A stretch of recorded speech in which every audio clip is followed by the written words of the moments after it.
of the society, quoted Harriet Beecher Stowe. There is no limit to what we as women can accomplish, said Michelle Obama. A woman gets strength from her troubles, smiles when distressed, and grows even stronger with prayers and hope. A very good morning to one and all who have joined us on this wonderful occasion of Women's Day celebration organized by the University Women's Association, Madras, Chennai, and Dr. MGR-Janaki College of Arts and Science for Women, Chennai. Wishing you all a very happy Women's Day.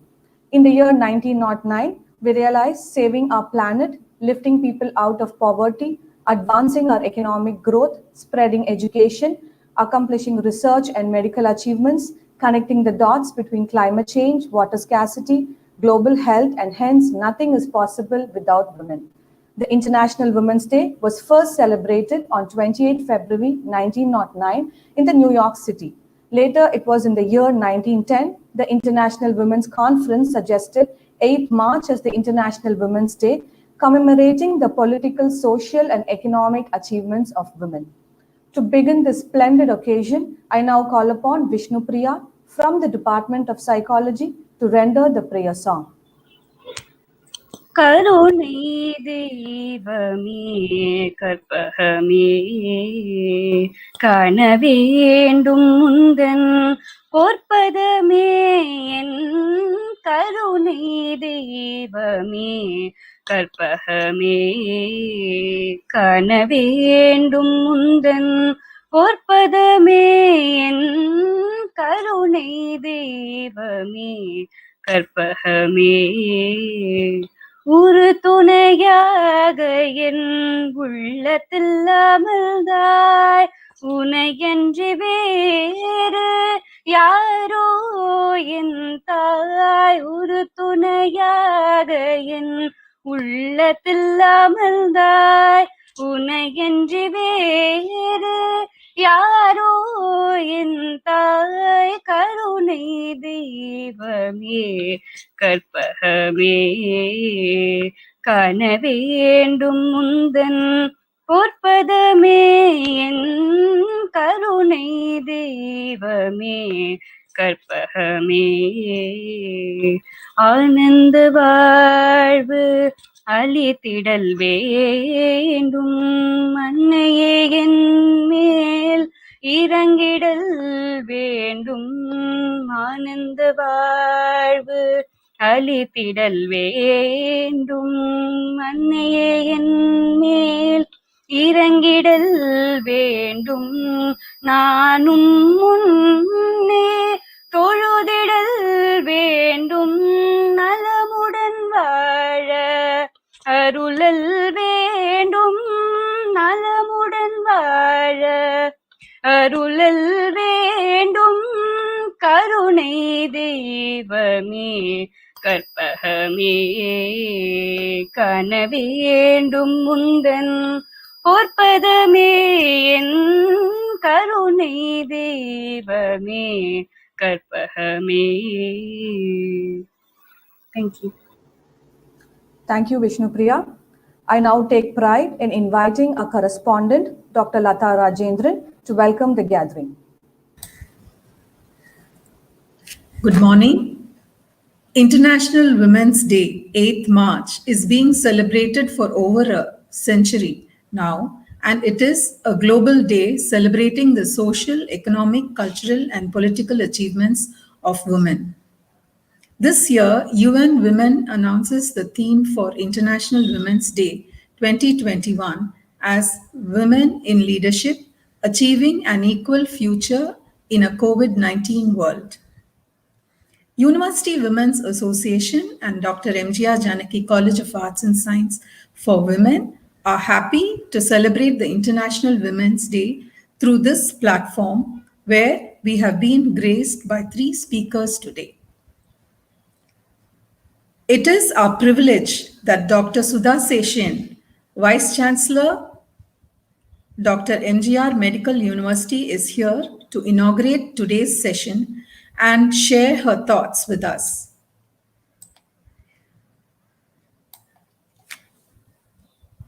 The success of every woman should be the inspiration to another. Here is one such inspiring woman of incredible strength, Dr. Sudha Seshan. I deem it a great privilege and honor in welcoming and introducing our chief guest, Dr. Sudha Seshan, Vice Chancellor, Tamil Nadu Dr. MGR Medical University, Chennai. Being a veteran doctor and a brilliant orator, Dr. Sudha Seshan is a dynamic woman who has mastered varied roles. She pursued her bachelor's degree in public administration from Osmania University and hospital administration from Annamalai University. She became a civil surgeon at the age of 30. She has an outstanding academic record with a teaching experience of more than 30 years. She also has rich administrative experience, having held various positions, including the post of Vice Principal of Madras Medical College, Director and Professor, Institute of Anatomy, Madurai Medical College, Head of the Department of Anatomy at Stanley Medical College, and Inspector to Medical Institutions on behalf of Medical Council of India and various other universities. She has been a member of the Premier Editorial Review Board for Gray's Anatomy and continues to be a member of the International Advisory Board for reviewing the publication. She takes credit for being the first publishing editor of the translated version of Encyclopedia Britannica in Tamil, Britannica Thagaval Kalanjiyam, and a medical encyclopedia titled Maruthuva Kalanjiyam. She has also contributed endowment lectures and orations for various international conferences. Her write-ups in popular Tamil magazines on various spiritually oriented subjects are much sought after, and some of them, such as Thevara Tiruvula, have been successfully published as books. She is involved in the preparation of Tamil lexicon in medicine for the virtual Tamil University as a member of its editorial board. Dr. Sudha Seshan has many awards to her name, including the Best Performance Award of Appreciation by State Health Department, Kalaimamani Award by the Government of Tamil Nadu, Pravachana Chudamani by Krishna Gana Sabha, Astika Pravachana Ratna by Astika Samajam, and Sollin Selvar Award by Government of Tamil Nadu, to name a few. We are extremely happy to have such an eminent and inspiring personality with us today. I'm also happy to welcome Dr. Rajiva Lochana Parthasarathi, Consultant Nephrologist, Madras Medical Mission, and Mr. Ajay Singh, Advocate, Chennai, who will be addressing the gathering today on issues of women's health and women's legal rights. On behalf of University Women's Association and Dr. MGR-Janaki College of Arts and Science for Women, it is my pleasure to extend a very hearty welcome to all who have joined us on this platform to celebrate the International Women's Day. Thank you.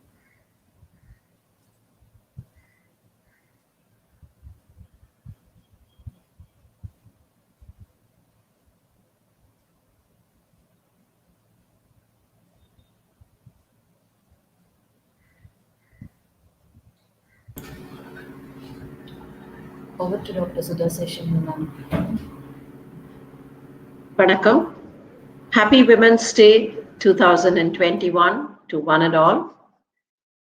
Madam Dr. Lata Rajendran, the President of the University Women's Association Madras and the correspondent of the Dr. MGR-Janaki College of Arts and Science for Women.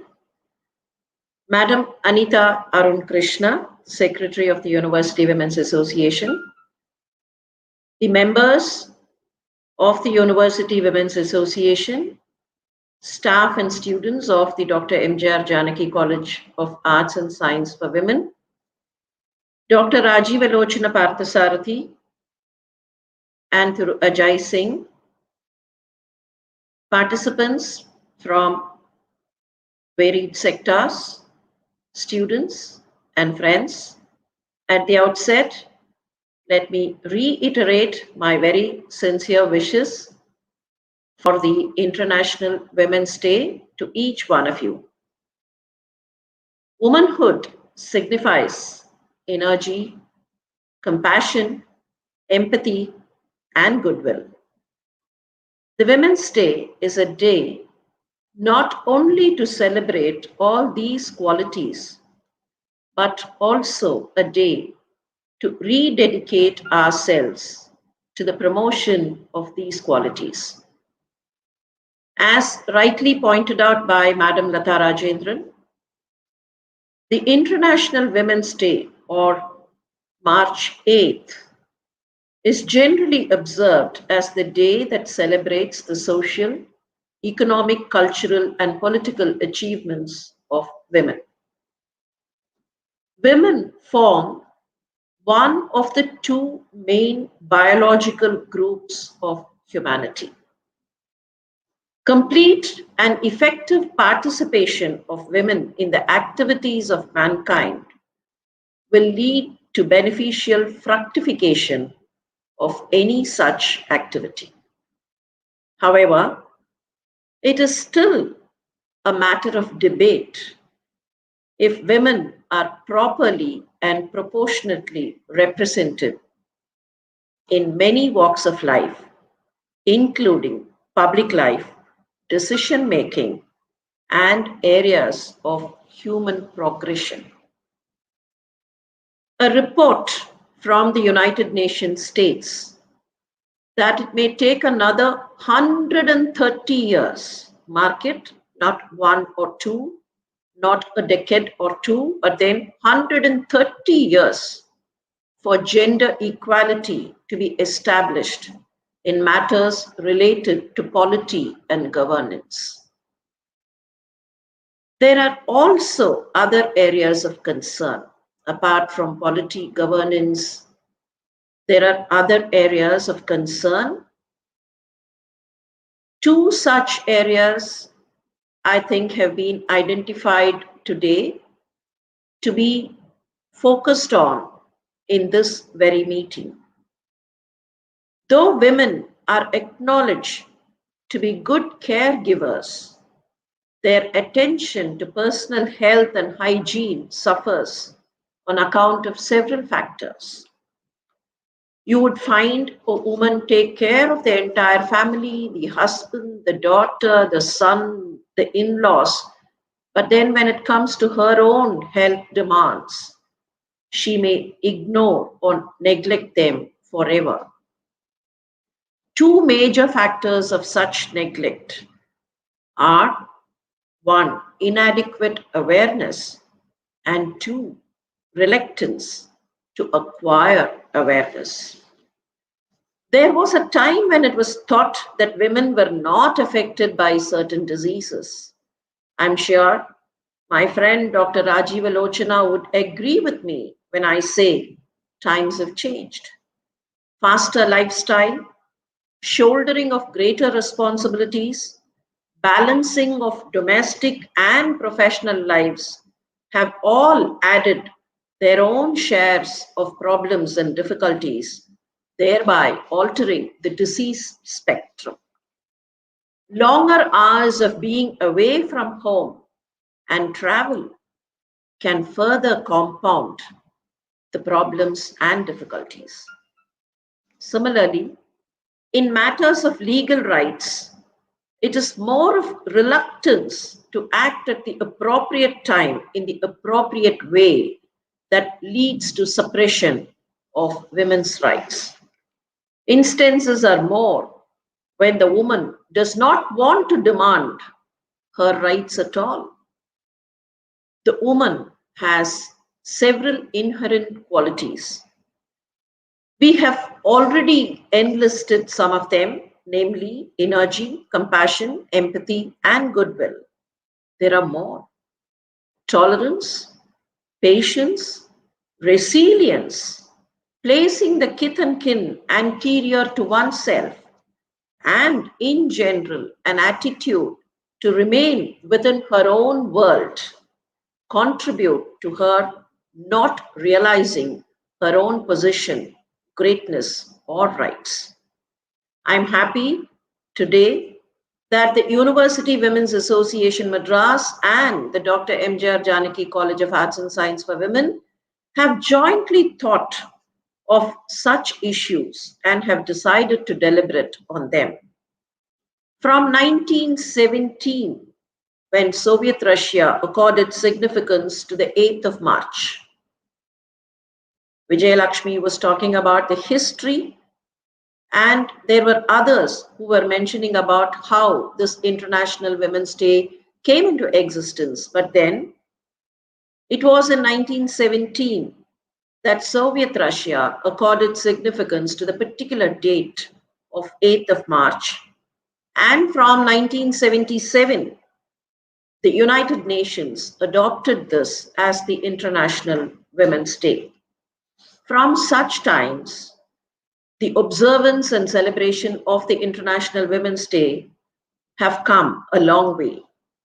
The day is not a mere occasion of eulogizing the glory of women. It is now metamorphosed into a day of rediscovery and renewal, a day when women rediscover their own potential and strength, a day when women renew their commitment to compassion and goodwill. It is not merely a day to state women are great. It is a day to rededicate the efforts of the entire world towards the upliftment and enhancement of women and all their activities.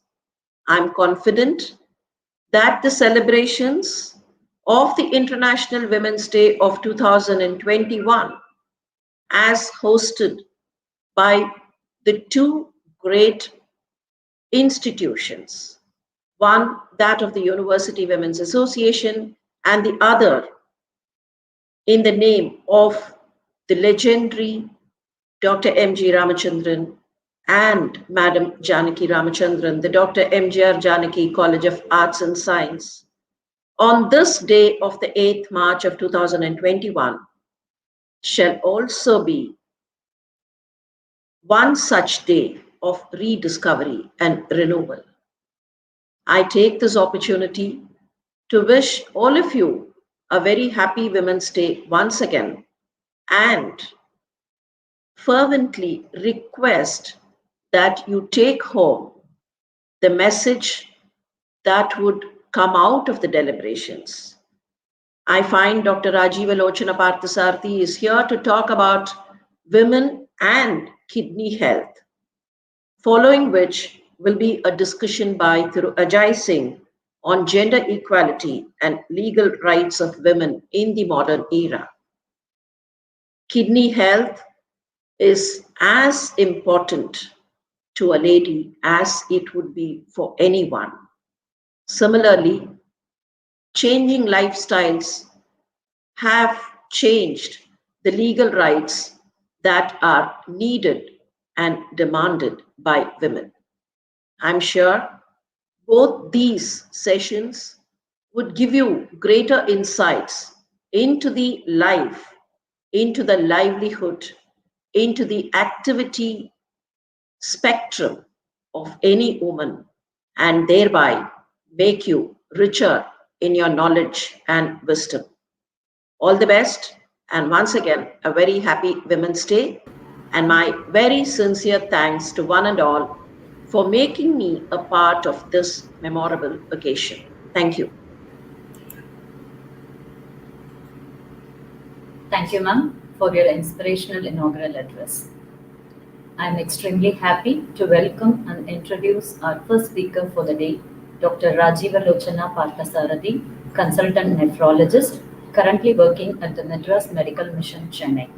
Dr. Rajiva Lochana is specialized in transplant nephrology and is very passionate about transplantation, peritoneal dialysis, and glomerular diseases. She has been awarded the prestigious ERA-EDTA Fellow, an important recognition given by the European Renal Association for her outstanding work in the clinical and research fields of nephrology. Dr. Rajiva Lochana has also been awarded the Multi-Organ Transplant Fellow by the American Society of Transplantation for her exceptional commitment to the field of transplantation. She has to her credit numerous international and national publications. Her research interests include peritoneal dialysis, transplant immunology, glomerular diseases, and personalized genetics in diabetes kidney diseases. Some of her recent research publications include research on peritoneal dialysis in COVID-19 positive, chronic kidney disease stage 5 patients, and successful automated peritoneal dialysis in COVID-19 patients with pancreatitis. Today, she is here with us to share her views on kidney and women and kidney health. We are extremely happy to have you with us today, ma'am. Over to you, ma'am. Can you hear me? Yes, ma'am. Good morning to one and all. Wishing everyone a very happy Women's Day, though I think all of us sincerely believe that every day is Women's Day. Firstly, I would like to thank the University Women's Association as well as Janaki MGR College of Arts and Sciences for giving me this wonderful opportunity to talk on this very important topic of women and kidney health. And there can be no better day than this day to kind of kickstart the interest as well as sustain the interest of women and kidney disease. Firstly, I would like to thank Madam Lata Rajendran and Madam Anita for giving me this opportunity to talk at this esteemed forum. I thank Vijay Lakshmi ma'am for the very kind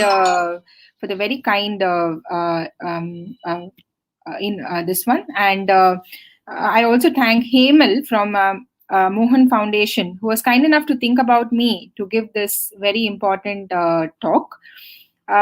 Ever inspiring Sudha Sesha ma'am. She has been our teacher for so many years. Both my husband as myself have been her students. And it's a great privilege to be on this forum with her introducing us. I thank Dr. Ajay for who's going to give us a real insight into the legal aspects of women's rights.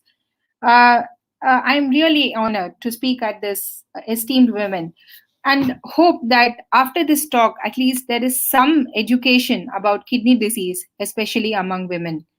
Without much ado, I will share my presentation and start my talk.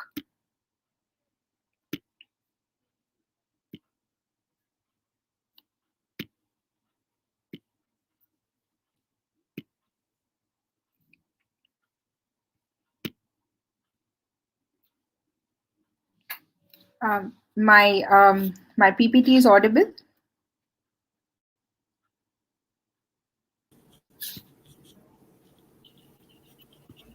My presentation is audible.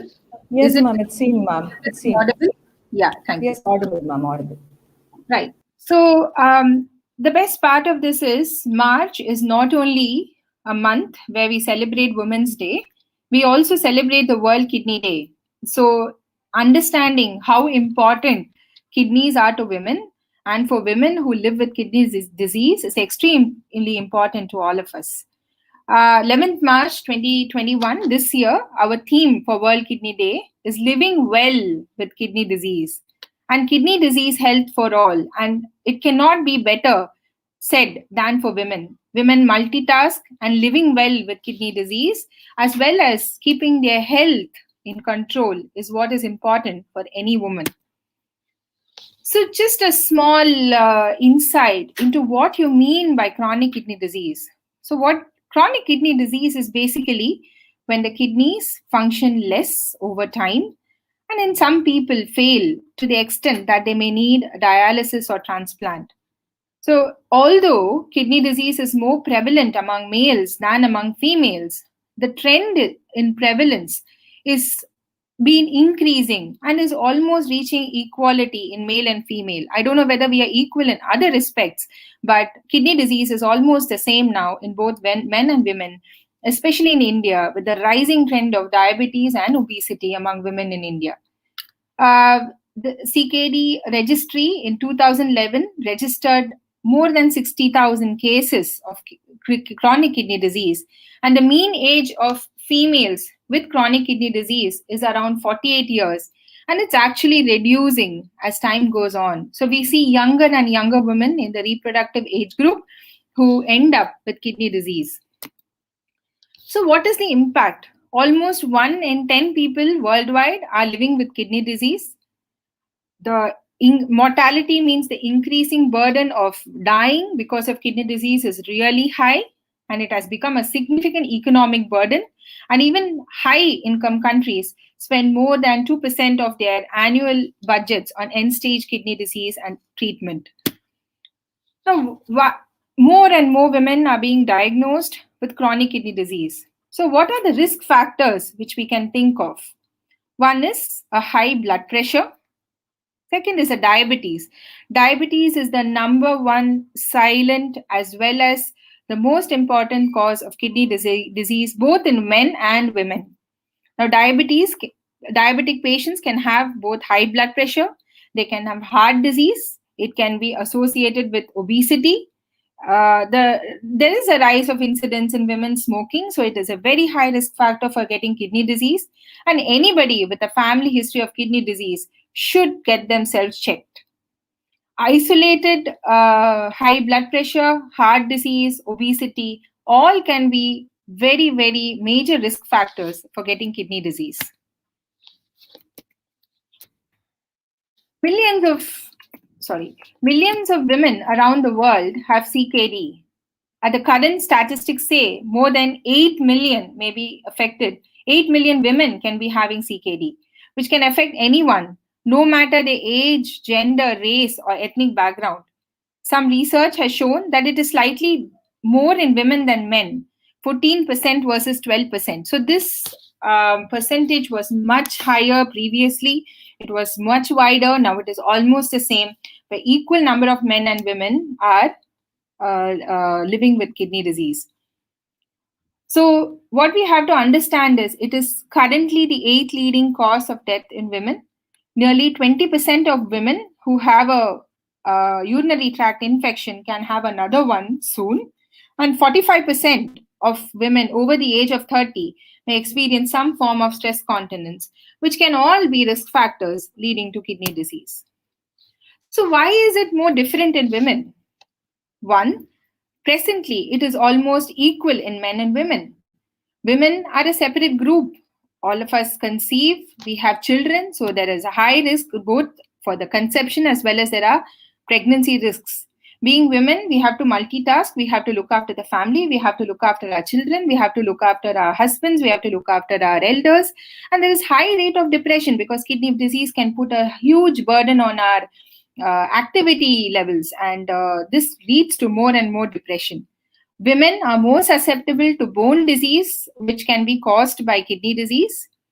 Now, coming at the other end of the spectrum, men having kidney disease, their spouses and mothers and aunts have a higher caregiving burden because not only do they have to manage the house with the man being sick, but also kind of hold everything together in terms of both economic as well as mental stresses. Lastly, when we come to a transplantation, women donate more and they get less. And this is a true fact which I will illustrate in my following slides. Women not only have diabetes and hypertension, we as a group are more susceptible to autoimmune diseases like SLE, also called as lupus. We are more susceptible to get recurrent urinary infections.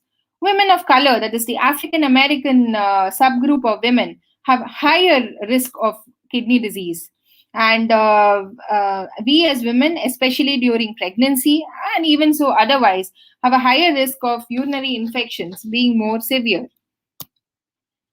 So why is it that pregnancy is fairly kind of related to kidney disease?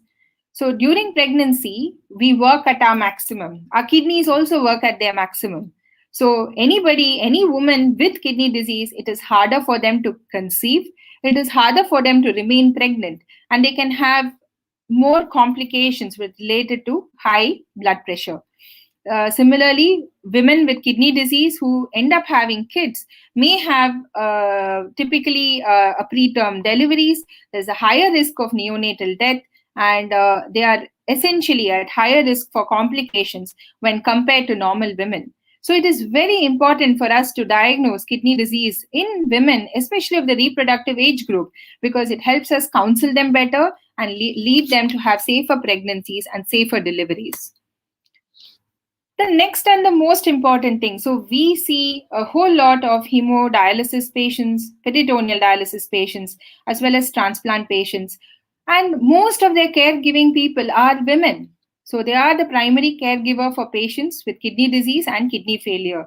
They not only have to take care of the finance at that point, they also have to take care of their diet, because there's so many diet restrictions for patients on kidney disease. They have to take care of their kids, take care of the entire depression which may be there even in the patient. Just for the statistics' sake, 66% of informal caregivers are actually female. They experience stress, depression, social isolation, financial strains. Female caregivers spend 50% more time on the care than men. And they have other added responsibilities, which includes treatments, giving medicines on time, managing the diet, getting them to the appointments, as well as other psychological issues which arise in patients with kidney disease. Kidney transplantation is the best treatment for anybody living with end-stage kidney issues. Women are more likely to be living kidney donors, and yet are far less likely to be kidney transplant recipients. In 2017, more than 60% of the living kidney donors were women. 39% of the kidney transplants went to women. And 43% of the dialysis patients are women, but only 39% of those are on the waiting list for a kidney. So this shows how the healthcare itself can be fairly biased when it comes to us women in receiving a transplant. Now, what happens if you have kidney damage? So whenever the kidney is damaged, your blood fails to get purified, your salt and water levels can go berserk, and as time goes on and the kidneys fail further and further, the blood must be filtered several times a week, which is called as dialysis, and at the end may end up needing a kidney transplant.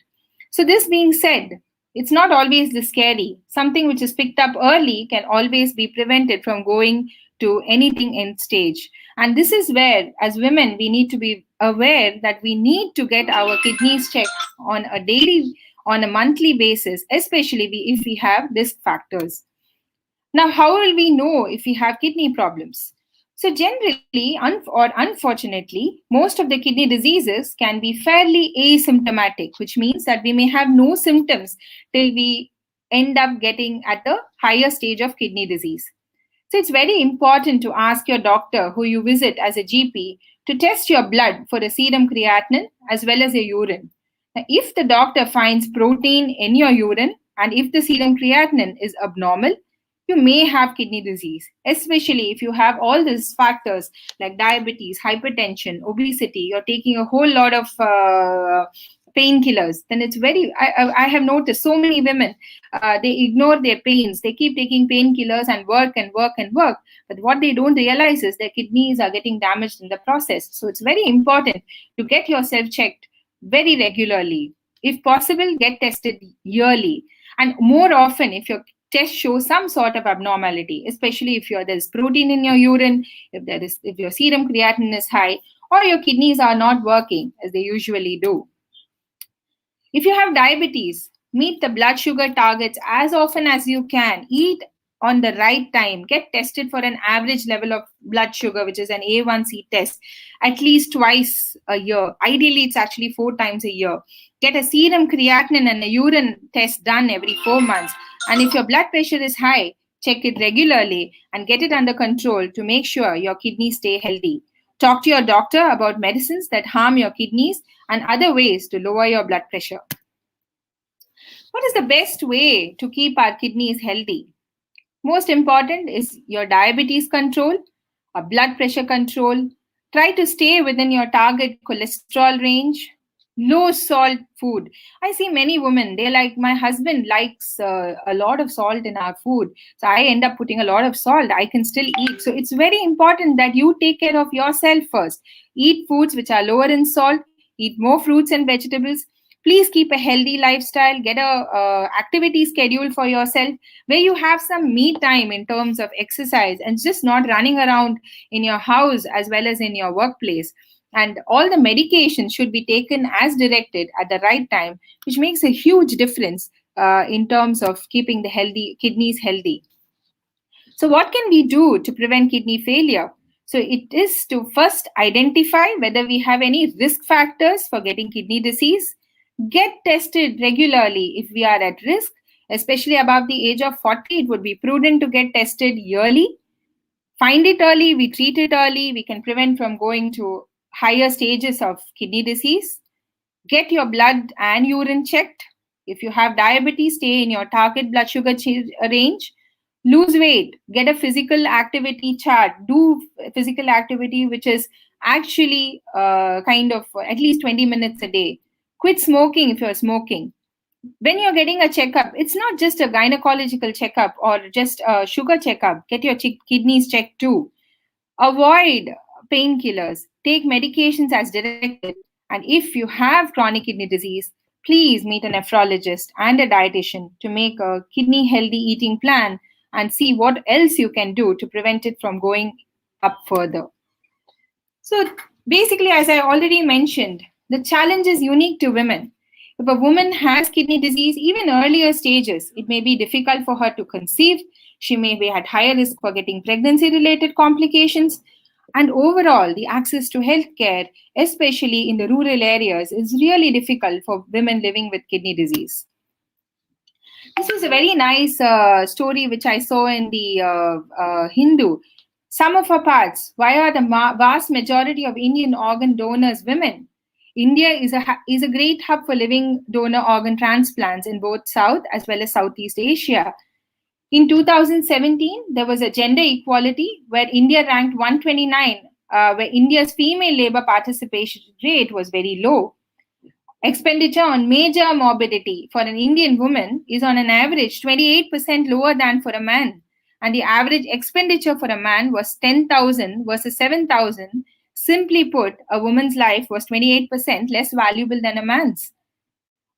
Though these statistics can be quite scary, what we have to remember is for the men in this August audience, it is important to remember that every woman's kidney is important. And if they have kidney disease, men have to step up to make sure that they have the required resources to get themselves treated, get themselves checked, as well as if they have end-stage kidney disease, no one should hesitate to give a kidney to them.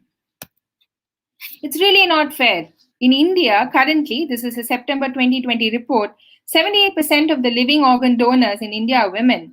Whether it comes to kidneys, lung, liver, heart, or pancreas, almost more females have donated than men, but they have received only 20% of the organs in 2019, which is really scary. This is 2019, and still women get lesser organs than men do. So here we are. We have problems with access to healthcare. We have some unique diseases which make us susceptible to chronic kidney disease. There are lesser women than men on dialysis. Many women just give up. There is lesser access is being done on females, the reasons of which are yet to be explored, especially in India. And women are less likely to be kidney transplant recipients, whether it's living or deceased. And women are more likely to give rather than receive, as in various other situations in life that we are subjected to. So what do you need to know? In US, it forms 13%, and I think in India, it is much, much more with our population. Diabetes, high blood pressure, a family history of kidney disease, any autoimmune disease, any joint pains, please get your kidneys checked. Most people are born with 2 kidneys, but you need only 1 to be healthy. So men, please donate kidneys to women who need them. CKD progresses in stages and can eventually lead to complete kidney failure, wherein only dialysis and transplants are the options. The progression of CKD can often be slowed down. So it's very, very important to recognize when we have kidney disease. And kidney transplantation, whether it is men or women, is one of the best treatments which we can have. I'll just try to... So I think I am...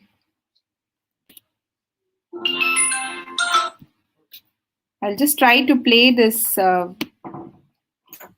video of one of the women who have lived successfully with kidney disease.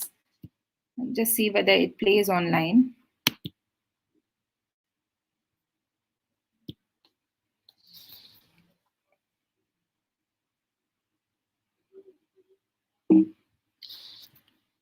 So I'm not able to play this, but I will tell you what the story of this woman was. So she is a 25-year-old young girl who basically developed kidney failure due to a rare disease. She ended up on dialysis. She was on dialysis for almost 3 years. After that, her father fortunately gave her a kidney, and she's working beautifully in an MNC, managing both her personal and as well as her professional life with such great elan. And it's really inspiring to see these women, especially at such a young age, and have gone through so much of troubles in order to be successful. In this, I would like to say Happy Women's Day, but Happy World Kidney Day too. Please take care of your kidneys. Mohan Foundation is an organization which basically has revolutionized disease donation in India. Donate organs, save lives. Early detection is the key for the successful management of kidney disease in women. Thank you. Thank you, ma'am, for creating awareness among us and giving us insights and details about chronic kidney diseases, its risk factors, and preventive measures. Thank you so much, ma'am, for joining us today.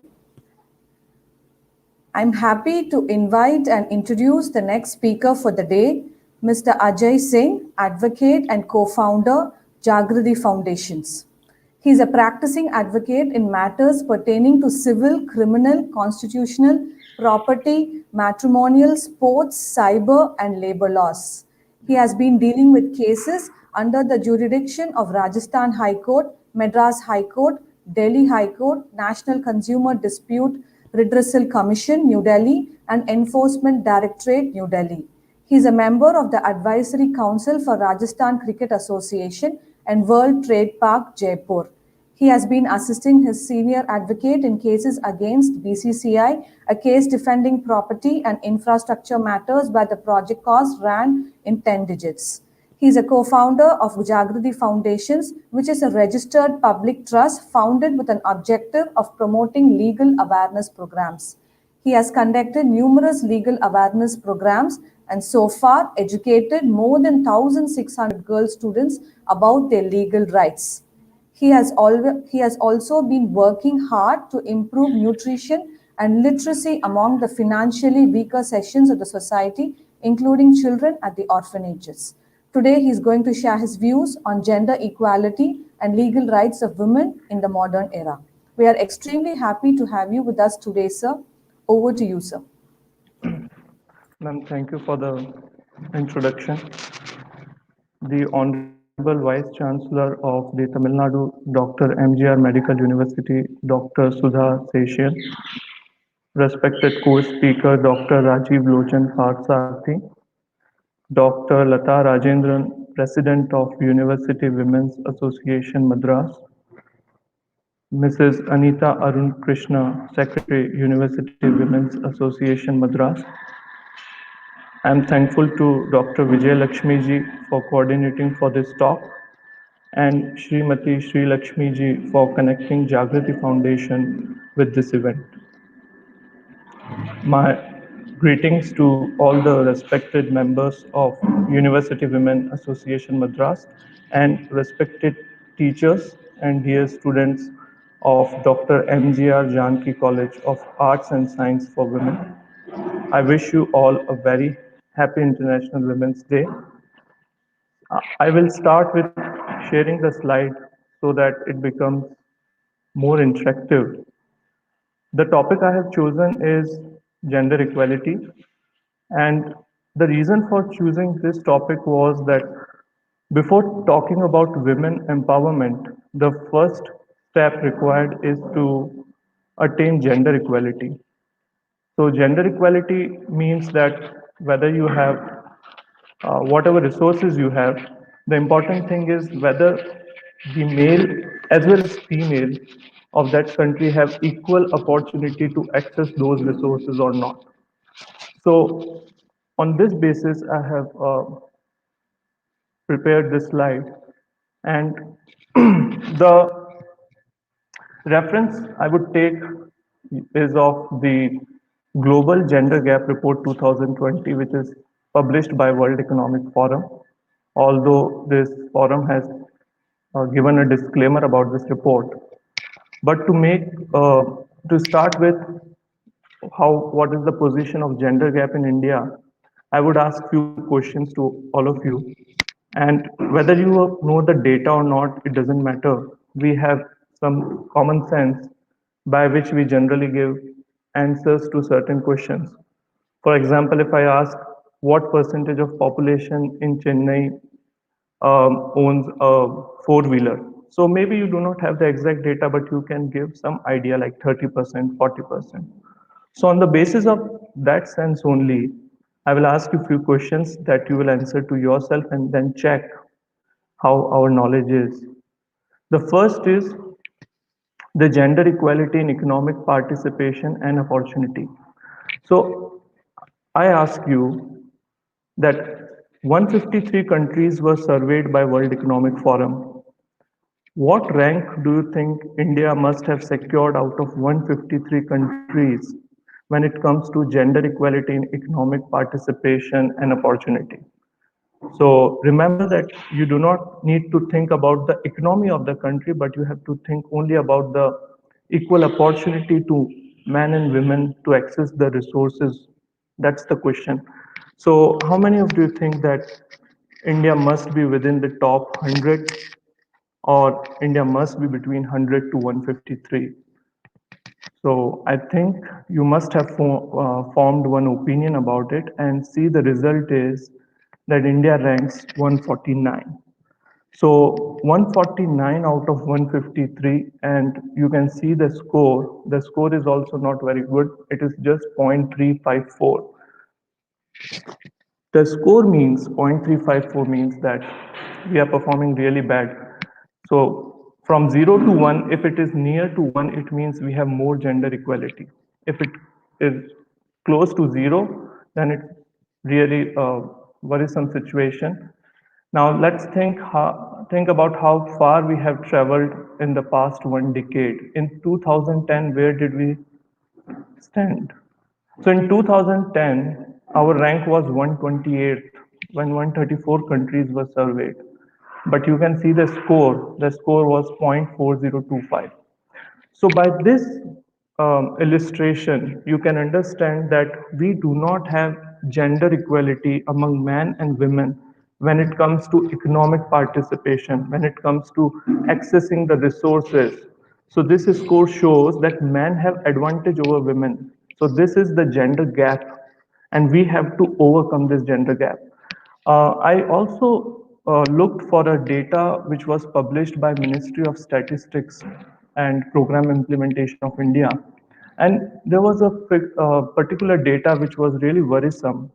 It said that out of 1,000 managerial posts in public listed companies, only 90 posts are held by women. So you can imagine, in India, if there are 1,000 managers, only 90 of those 1,000 are women. Next comes the gender equality in educational attainment. So before asking this question, by now you must have understood that we are talking with respect to rest of the world.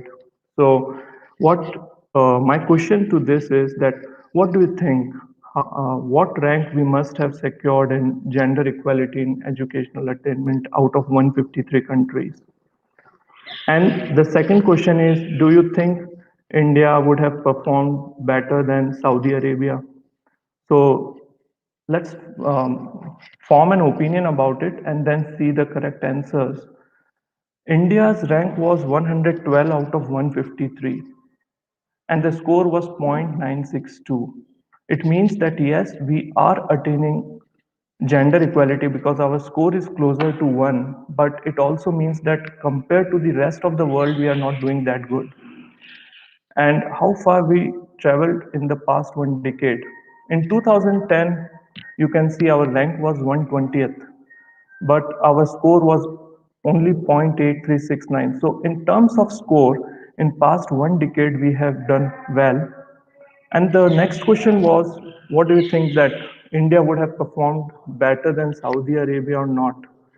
So the answer is, I can't see the comment section right now. You can comment if you think India would have performed better. You can comment I. If you think Saudi Arabia would have performed better, you can comment with alphabet S. Um, so the correct answer is that Saudi Arabia performed better than us. Saudi Arabia secured 92nd rank. We secured 112th. But there is, a contradiction to what we believe. Whenever the state board results are declared of class 10 or class 12, and when we go through the newspaper, we find that girls have performed better than boys. For example, I have seen the results of 2020 in Tamil Nadu. When the class 12 results were declared in 2020, it was found that girls' passing percentage was 94.8%, while the boys' passing percentage was only 89.41. Similarly, in Jammu, the girls performed better than boys. The same was with Haryana.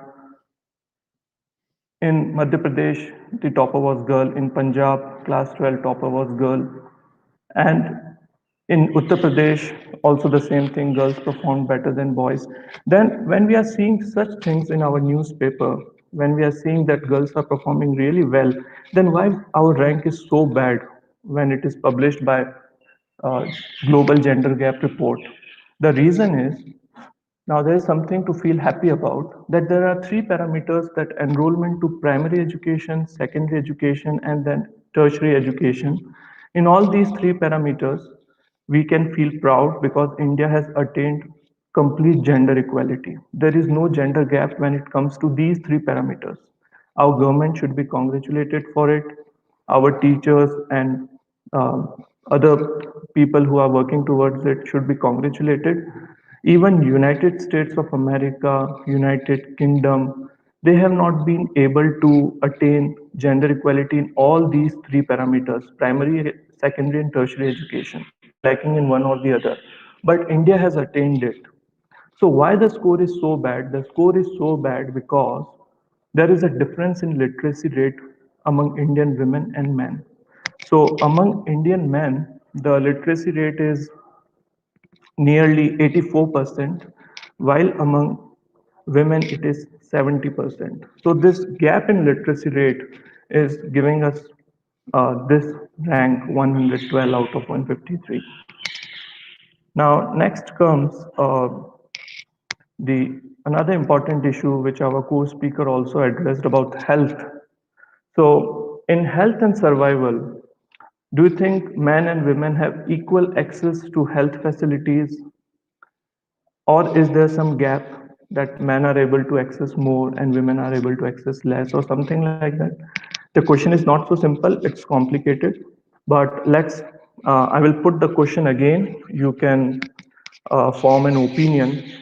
First, what rank do you think India must have secured out of 153 countries in gender equality in health and survival? The second question is, um, do you think India would have performed better than Iraq, Iran, and UAE? Do you think so? Let's see, let's form the opinion. You can comment if you think which of these countries would have secured the better rank, India, Iraq, UAE, or Iran. Let's see the answer.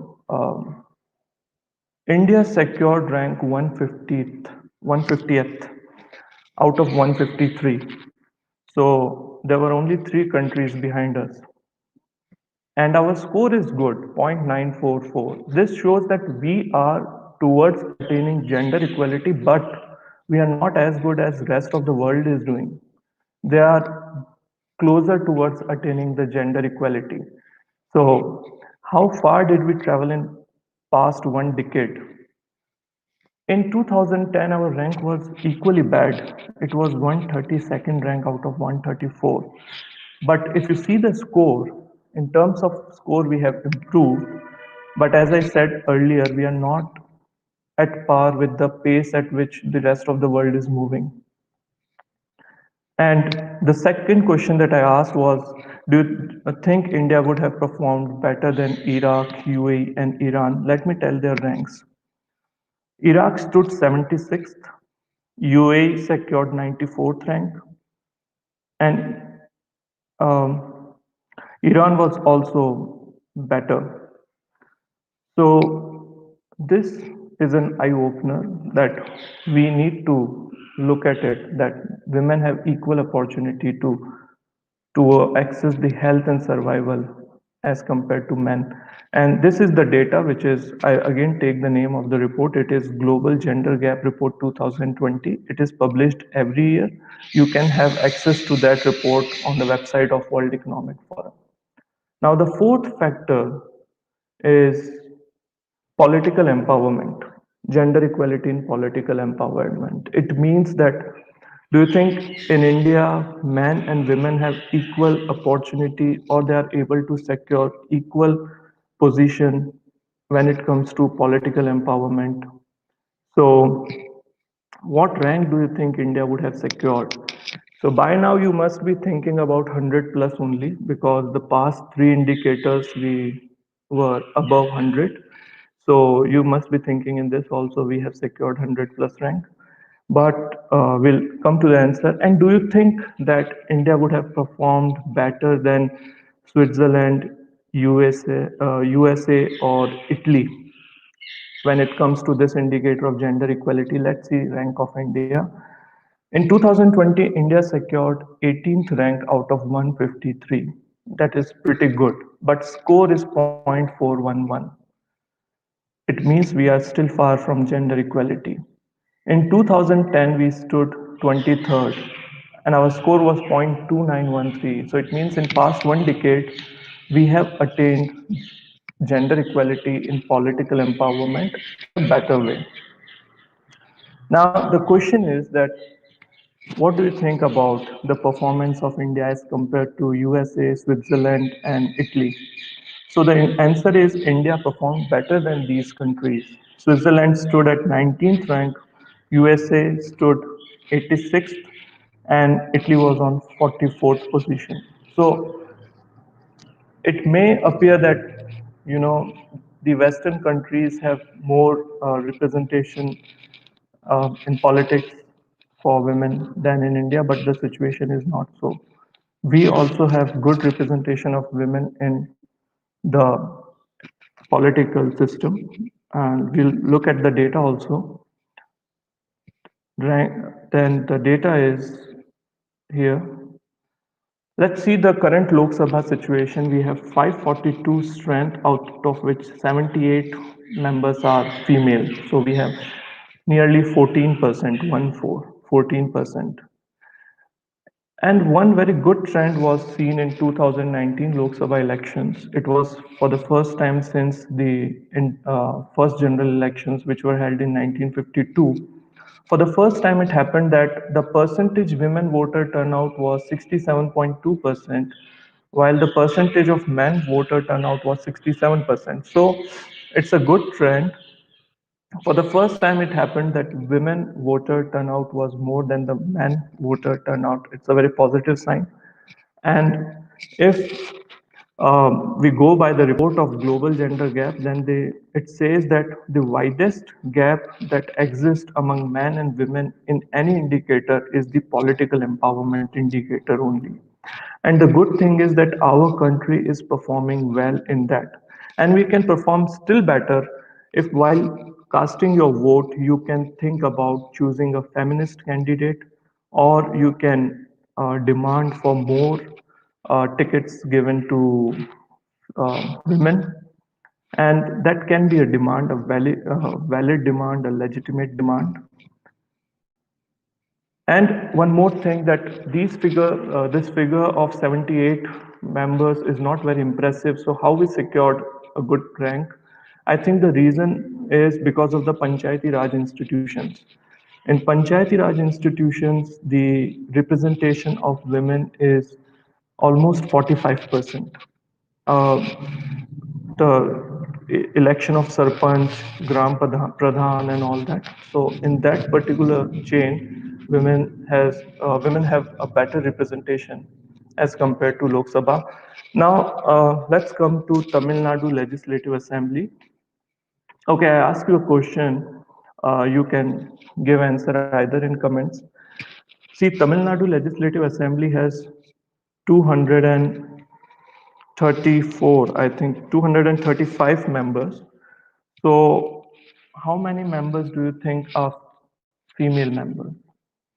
You can comment a rough figure like 25, 30, 35, 40, whatever you think. Out of 235, how many are female members? So, if you have formed an opinion, I have seen the website of Tamil Nadu Legislative Assembly, and the figure is only 20. So there are only 20 female members out of 235. It is less than 10%. And you know that how much percentage of total voters population is women. It's almost 50%. So the 50% voters are getting less than 10% share in the Legislative Assembly, which is the ultimate policy making body. And it is only by the policy making that we can attain gender equality. So overall rank of India after considering these four parameters that we discussed right now: economic participation, educational attainment, health and survival, political empowerment. After considering these four parameters, um, overall, the rank which India secured is 112 out of 153 countries. So one thing is that we need to improve. Now, what was the rank secured by USA? USA secured 53rd position. Zimbabwe secured better position, 47th. So one thing is clear, that it does not depend whether your country is developed country, developing country, or whatever, it's a third world, whatever the terms people might be using across the globe. It does not make any difference when it comes to gender equality. We cannot just wait and think that the day when our economy would be good, when we would become a superpower, we would have gender equality. No, it's not like that. Zimbabwe is securing 47th rank. USA is securing 53rd, and if I'm not mistaken, there is one country, its name is, I think, Rwanda, and it is among the top 10 countries. So the resources doesn't matter. Uh, what matters is that whether we are providing level field, whether we are providing equal opportunity to men and women to access those resources, and if we are happy that yes, we are providing, then we should compare ourselves with rest of the world. Our government is striving hard, and we should also, by um, taking our chair to the policy making table, as it is said that if they don't provide you chair, then bring your own folding chair. So we have, as you have to reach the policy making table to make policies which would suit you. Now, and also to set our priorities right. Enough time and resources are spent on topics by media also, which really don't matter to gender equality. Whether women are allowed to go to any temple or not, it was not a factor which was considered by World Economic Forum. So we should focus and channelize our energy towards the proper fields. Now comes this topic of legal rights of women in modern era. Modern era, I use this word basically to indicate that with the advance of technology, how women rights are secured, and what are the threats to women because of this technology. So I have given, in the given time, I can cover only few topics about it. So the first I've chosen is the offense is voyeurism. Voyeurism means, suppose a woman is involved in a private act. A private act is any act in which a woman expects that no one should see her. It can be any act. So during that act, if someone takes an image, clicks a picture, then this crime is called voyeurism. The second aspect is that suppose a girl has a trust, certain kind of trust on a boy, and then the girl voluntarily sends a pic to that boy, a pic which is uh, not to be shared in public, but without permission of that girl, the boy circulates that pic further, and the pic was obviously a private pic. It was not a, it was a pic which the girl never intended to be shared with public at large, but the boy does that. So, though the girl gave the pic with her own will, but she never consented that the pic be circulated. So, it's a crime. And on the first conviction, the punishment is up to 3 years, and on the second, it is 3 years minimum to 7 years, and fine is to be paid. Next is stalking. Stalking means someone is chasing you, whether in the real world while you are traveling or you are walking on the road, or whether in the online world. Wherever it is a crime. If a man is chasing a woman and the woman has clearly expressed her disinterest that she should not be chased like that, and despite that disinterest, the man continues to do that, then this is covered under the crime of stalking. For example, if someone is monitoring your online activities, when you are online, when you are shown offline, at what time you searched what, if someone is doing that and bothering you with that, or you are getting repeated messages and you have clearly stated that you don't want these messages, and still you are chased, so it is covered under stalking, both in the real world as well as in the virtual world of internet. The first conviction, the punishment is extended up to 3 years, and on the second conviction, means a second case is registered against the same guy, then the punishment could be up to 5 years. Now, there's another important right, which is because the topic of health was also getting covered in this talk, so I thought I should include this right also. The acid attack victim, whether man or woman, and the rape victim, they are entitled to have free medical treatment in government hospitals as well as in private hospitals.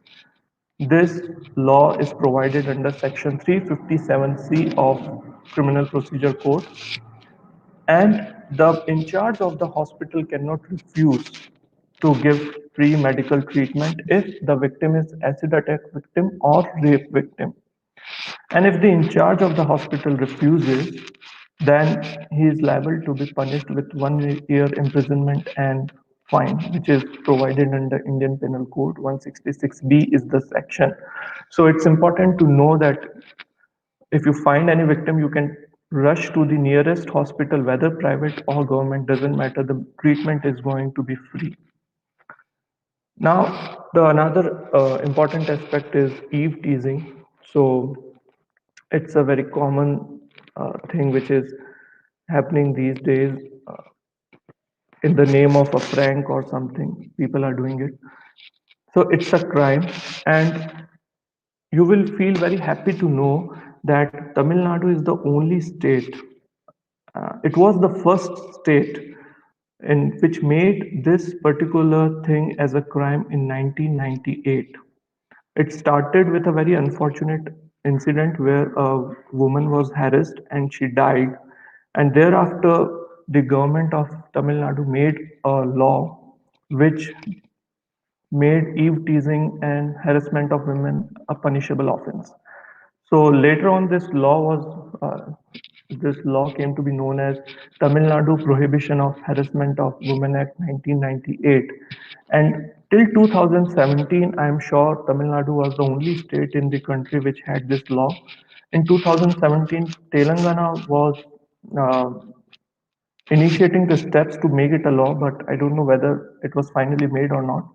So Tamil Nadu is the first state. And what is harassment? If there is any conduct or act done by a man which which makes you think, or which makes you feel intimidated, afraid, or you feel ashamed or embarrassed because of the act which is done by that man, even if the man is abusing, causing hurt, causing nuisance, assault, or use of force. So, all these things are covered as a punishable offense under this act. And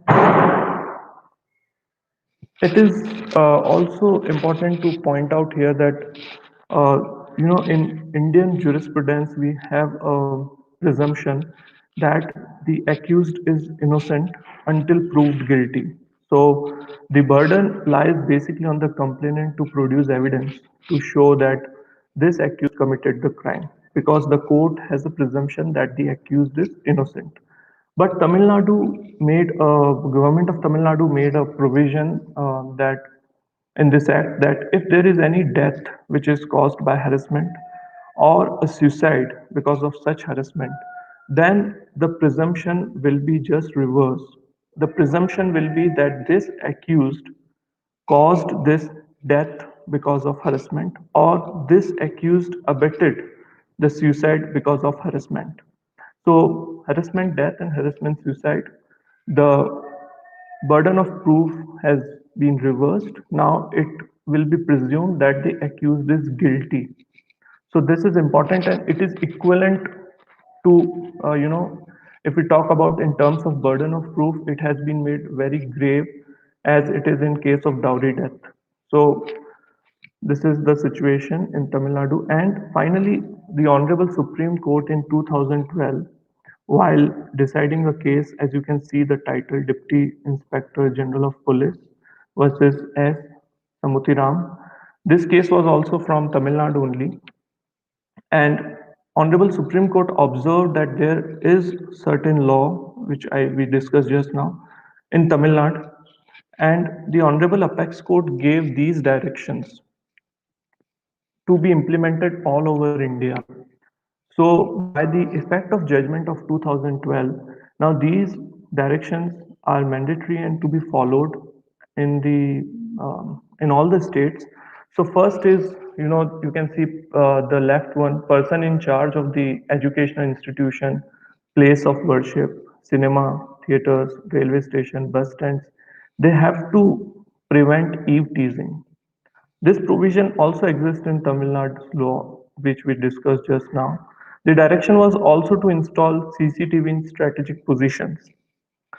The Honorable Apex Court also directed that you can see the right on the right side one, if case not reported by public service vehicle, cancellation of permit to ply. This is a very important provision which exists in the law of Tamil Nadu also, that suppose the eve teasing or the harassment occurs in a public vehicle, suppose it's a city bus, and the driver and the conductor know that such incident has happened in the bus, then it is the duty of that conductor and driver to retake the bus to the nearest police station. If they fail to do so, then their vehicle would be confiscated. And Honorable Apex Court has said that even the license to run that bus would be cancelled. So it is a very important legal right. We are not saying that the driver and conductor must fight with the perpetrators. What we are saying is that the in charge of that vehicle has to take it to the nearest police station. That's it. And the fourth, there were many directions. One among that was there should be suitable boards cautioning such act of eve teasing. So, like you see the boards like no smoking zone, you see the board like tobacco is injurious to health and all that. Similarly, it was also given the direction was also given to show the boards which say that eve teasing is also crime. But so far, I have visited various places in India. I haven't seen any such board anywhere which says that eve teasing is an offense. Some organizations of girls of college or school can take the lead and create awareness about this also. Last is, but not the least, is that the modern era comprises of a new culture post-COVID, which is the work from home culture. And earlier, in the before the COVID era, when we were basically working at the workplace, offices, buildings, and all that, there was a law in place which is called Prohibition of Sexual Harassment of Women at Workplace. Now the work from home culture has developed, and now the work is being done by people not gathered at a particular building but sitting at their home.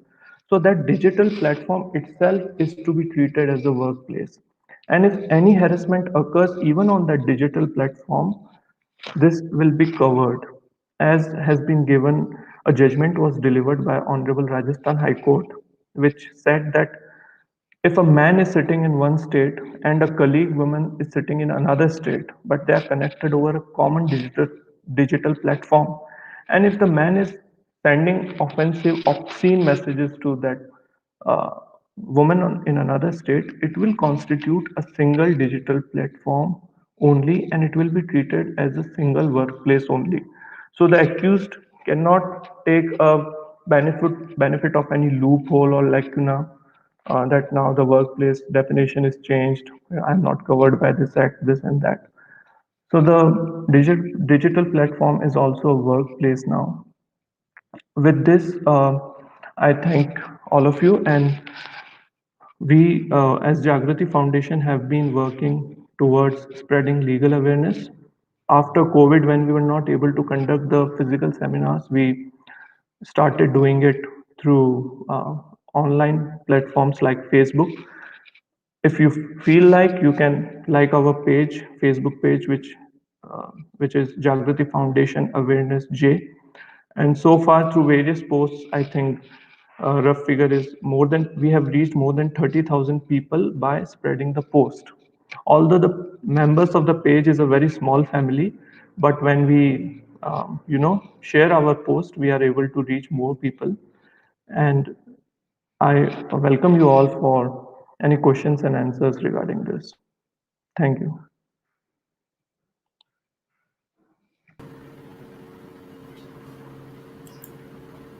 Thank you, sir, for enlightening us by sharing valuable information about gender equality and women's legal rights. We have now Thank you. come to Thank you, sir. We have now come towards the end of the event. Any event is not fulfilled without gracious thanking. I now request Ms. Kamala Mandi, Joint Secretary, University Women's Association, Madras, Chennai, to join us and propose the vote of thanks. Ms. Kamala Mandi is a partner of Lakshmi International, which is into the manufacturing and rental of scaffolding, centering, and formworks for 35 years. She is also actively involved in the family trust Mani Nagamma Chowdhury since 1935 in Andhra Pradesh. Over to you, ma'am.